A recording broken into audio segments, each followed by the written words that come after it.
Hello friends, in this video I am going to share with you my NVS interview experience जो कि हैदराबाद के अंदर हुआ था for the post of physics.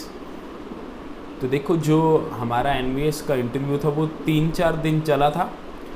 तो रोज़ 40 कैंडिडेट्स को बुलाया जाता था 2 शिफ्ट के अंदर। मतलब पहली शिफ्ट के अंदर जो सुबह 9 से 1 बजे तक थी 20 कैंडिडेट्स, फिर सेकंड शिफ्ट जो कि 1 से 5 बजे तक थी, फिर फर्दर 20 कैंडिडेट्स। मतलब पूरे दिन में 40 कैंडिडेट्स का इंटरव्यू होता था और यह 3-4-5 दिन इंटरव्यू चला था। तो मेरा जो इंटरव्यू था वो सेकंड दिन था और सेकंड शिफ्ट में था, मतलब सेकंड दिन 1 बजे वाली शिफ्ट में। तो देखो, मैं फिर इंटरव्यू के टाइम मतलब 1 बजे था, तो 12:30 बजे मैंने हैदराबाद NVS के अंदर रिपोर्ट कर दिया था। तो वहाँ जाके मुझे पता लगा कि जो पिछले दिन थे जो 40 कैंडिडेट्स थे, बिकॉज सिर्फ एक ही पैनल, सिर्फ एक ही बोर्ड था, तो उनका इंटरव्यू रात को 10 बजे तक चला था। रात को 10 बजे तक चला था। और आज इंटरव्यूअर्स ने अपनी स्ट्रैटेजी के अंदर थोड़ा सा चेंज कर रखा है। बच्चों से पूछने से मुझे पता लगा था कि आज वो क्या कर रहे हैं। जैसे पहले दिन इंटरव्यू कुछ ऐसा था, बच्चे जैसे ही रूम के अंदर जाते थे उनका इंट्रोडक्शन होता था, साइकोलॉजी से रिलेटेड, क्लासरूम से रिलेटेड क्वेश्चंस पूछे जाते थे, फिज़िक्स से रिलेटेड क्वेश्चंस पूछे जाते थे और बहुत सारे क्वेश्चंस पूछे जाते थे। फिर डेमो लिया जाता था। तो इसलिए रात को 10 बज गए थे और पैनल एक ही था, तो हर कैंडिडेट्स पे वो 20 से 30 मिनट लगा रहे थे, तो रात को 10 बज गए थे। लेकिन आज दूसरे दिन उन्होंने अपनी स्ट्रैटेजी में थोड़ा चेंज किया। जैसे कैंडिडेट अंदर जाता, सबसे पहले इंट्रोडक्शन, उसके बाद में डेमो। अगर उनको डेमो इफ़ेक्टिव लगती तो वो फर्दर क्वेश्चंस करते थे, अदरवाइज़ वहीं पे थैंक यू बोल के उस कैंडिडेट को बाहर निकाल देते थे। मतलब बहुत सारे कैंडिडेट्स का इंटरव्यू वो 5 से 7 मिनट में ही ख़त्म कर दिया। और जो कैंडिडेट्स उनको डिज़र्विंग लगते थे, जिनका डेमो उनको पसंद आता था, उनसे वो फर्दर क्वेश्चंस करते थे। तो मेरा सबसे पहले डॉक्यूमेंट वेरिफिकेशन हुआ। उसके बाद लगभग 5 से 6 बजे के बीच में मुझे सेकेंड फ्लोर पर भेजा गया, क्योंकि ग्राउंड फ्लोर के ऊपर डॉक्यूमेंट वेरिफिकेशन हो रहा था और सेकंड फ्लोर के अंदर हम फिज़िक्स के कैंडिडेट्स के इंटरव्यू चल रहे थे।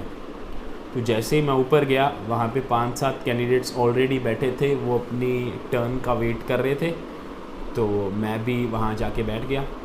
तो जैसे ही कैंडिडेट्स थे वो बाहर आ रहे थे, बाहर आती वो बता रहे थे मेरे से ये पूछा, मेरे से ये पूछा, मैं इसका आंसर दे पाया, इसका आंसर नहीं दे पाया। तो वो दूसरे कैंडिडेट्स उनसे पूछ रहे थे, लेकिन मैंने इसमें कोई दिलचस्पी नहीं दिखाई, बिकॉज़ उस टाइम पे मैं ये बिलीव कर रहा था कि अब एट ए टाइम पे मैं किसी से कुछ नहीं पूछूंगा कि क्या अंदर पूछ रहे हैं क्या नहीं पूछ रहे, शायद मैं इससे नर्वस हो सकता हूँ। तो मैं बिल्कुल अपना ध्यान अपने अंदर लगा के बैठा था और पूरा कॉन्फिडेंस के साथ बैठा था कि मैं अंदर जाऊँगा और बहुत अच्छे प्रेजेंस ऑफ माइंड के साथ उसी टाइम सोच के मैं सारे आंसर दे सकता हूँ, क्योंकि क्वेश्चंस रिपीट तो वो करने वाले हैं नहीं। तो ऐसे मैंने पूछे नहीं किसी से क्वेश्चंस। और मेरे को खुद पे बिलीव इसलिए था बिकॉज पिछली रात मैं बहुत अच्छी नींद लेके आया था और अच्छी एक्सरसाइज मेडिटेशन करके आया था, तो मेरा माइंड बिल्कुल रिलैक्स था। अब क्या हुआ कि 2 कैंडिडेट्स और रह गए थे। 2 कैंडिडेट्स के बाद मेरा इंटरव्यू आने वाला था। क्योंकि मेरा ये फर्स्ट टाइम था, तो हल्की हल्की नर्वसनेस मेरे अंदर भी आने लगी। बट मेरे को एक बात पूरी तरह से पता थी कि अगर मैं नर्वस हो गया तो मेरा इंटरव्यू अच्छे जाने वाला है नहीं। तो इसलिए मैं मेंटली पहले ही प्रिपेयर होके आया था कि अगर मैं नर्वस होने लगा तो मैं अपने आप को कैसे रिलैक्स कर पाऊँगा। तो इसके लिए मैं लगातार अपनी बॉडी एंड माइंड का एनालिसिस करता रहता था। तो इसलिए अब 2 कैंडिडेट्स रह गए थे, तो मैंने 5 मिनट भगवान जी को याद किया, मेडिटेशन किया, जिससे मेरा बहुत सारा माइंड शांत हो गया, नर्वसनेस कम हो गई। और उसके बाद जब मैं क्रिकेट खेलता हूँ ना, तो मतलब मैं बहुत खुश हो जाता हूँ। और जब मैं खुश हो जाता हूँ तो मेरे को कोई परवाह नहीं रहती। फिर मेरा नर्वसनेस, मेरे को पता था, पूरी ख़त्म हो जाएगी। तो अब वहाँ क्रिकेट तो मैं खेल नहीं सकता। तो मैं क्या हुआ, खड़ा हुआ, बस विजुलाइज़ करने लग गया कि मैं ग्राउंड में हूँ, बॉल आ रही है और मैं क्या कर रहा हूँ, बॉल को हिट कर रहा हूँ। तो ऐसे करके 5 मिनट तक मैं वहाँ पे ऐसे ही क्रिकेट की प्रैक्टिस करता रहा विजुलाइजेशन के साथ। तो जो 2-3 कैंडिडेट्स बैठे थे वो मेरे को देख के हैरान हो कि भाई ये कर क्या रहा है, इंटरव्यू देने आया है, पागल तो नहीं हो गया कहीं। बट उन्होंने मेरे से कुछ नहीं बोला, क्योंकि उनकी भी इंटरव्यू की टर्न आने वाली थी। तो वो अपने आप नर्वस हो जा रहे थे, लेकिन मेरे को इसकी कोई परवाह नहीं थी, क्योंकि मेरे को पता था मुझे अपना बेस्ट देना है अंदर जाके। तो इसके बाद में 2 कैंडिडेट्स के बाद में मेरी टर्न आई, तो मैं अंदर गया। अंदर जाते ही मैंने एक सिली मिस्टेक कर दी। टाइम हो गया था शाम के 5:30-6 और अंदर जाते ही मैंने बोला गुड मॉर्निंग सर। तो जैसे ही मैंने गुड मॉर्निंग बोला, वहाँ पे जो बिल्कुल सेंटर पे बैठे थे जो हेड थे पैनल के, उन्होंने बोला Anmol what is the time right now, is it good morning, is it morning? तो मैंने कहा सॉरी सर बाय मिस्टेक। फिर मैंने उनको गुड इवनिंग बोला, लेकिन उस पैनल के लास्ट के अंदर मतलब 5 लोगों का 5 मेंबर्स का पैनल था, लास्ट के अंदर एक 5वें नंबर पे बैठे थे। तो उन्होंने बोला it's okay Anmol, we are meeting with first time and in our culture if we meet for first time with any person then we wish good morning. तो यू आर राइट। तो इससे क्या हुआ कि मेरे को एक अजीब सी पॉजिटिव वाइब्स आई। नर्वस तो मैं पहले भी नहीं हुआ था क्योंकि बहुत खुश होकर अंदर गया था। बेशक मेरे से थोड़ी सी गलती हो गई थी, लेकिन मैं नर्वस नहीं हुआ था। कोई बात नहीं, मैंने कहा गुड मॉर्निंग बोल दिया। तो लेकिन उन्होंने मेरे को सपोर्ट करके मेरा कॉन्फिडेंस और बूस्ट कर दिया। तो काफ़ी अच्छा पैनल था वो। उसके बाद उन्होंने सबसे पहले मेरे को बोला इंट्रोड्यूस योर सेल्फ। उसके बाद में उन्होंने बोला गिव योर डेमो। फिर मैंने पूछा sir kindly tell me the topic. तो उन्होंने बोला कि एज़ यू विश। तो मैंने फिर उसके बाद वर्टिकल सर्कुलर मोशन के ऊपर अपना डेमो देना शुरू किया। अब स्टार्टिंग में मैंने क्या किया, हिंदी में डेमो देना शुरू किया because I belong to Rajasthan. तो यहाँ पे बाईलैंग्वेज पढ़ाते हैं, हिंदी प्लस इंग्लिश। और ज़्यादातर इंडिया के ज़्यादातर रीजन में बाईलैंग्वेज ही पढ़ाते हैं। साउथ के रीजन्स को अपने छोड़ दें या कोई बड़ी सिटीज़ को छोड़ दें।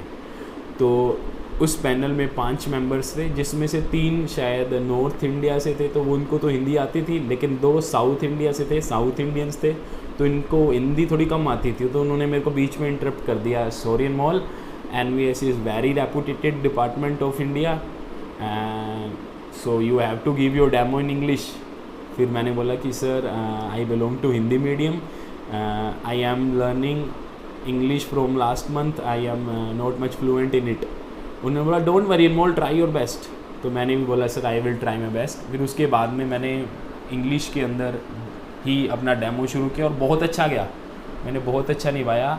हाँ, बीच बीच में एक आधी लाइन में हिंदी में बोल देता था, बट बहुत अच्छा डेमो गया। डेमो अच्छा होने का वही रीज़न जो केवी में था, बिकॉज मैं कोई भी बंदा वहाँ पे टीचिंग एड लेके नहीं गया था, लेकिन मैं अकेला था, टीचिंग एड बना के लेके गया था।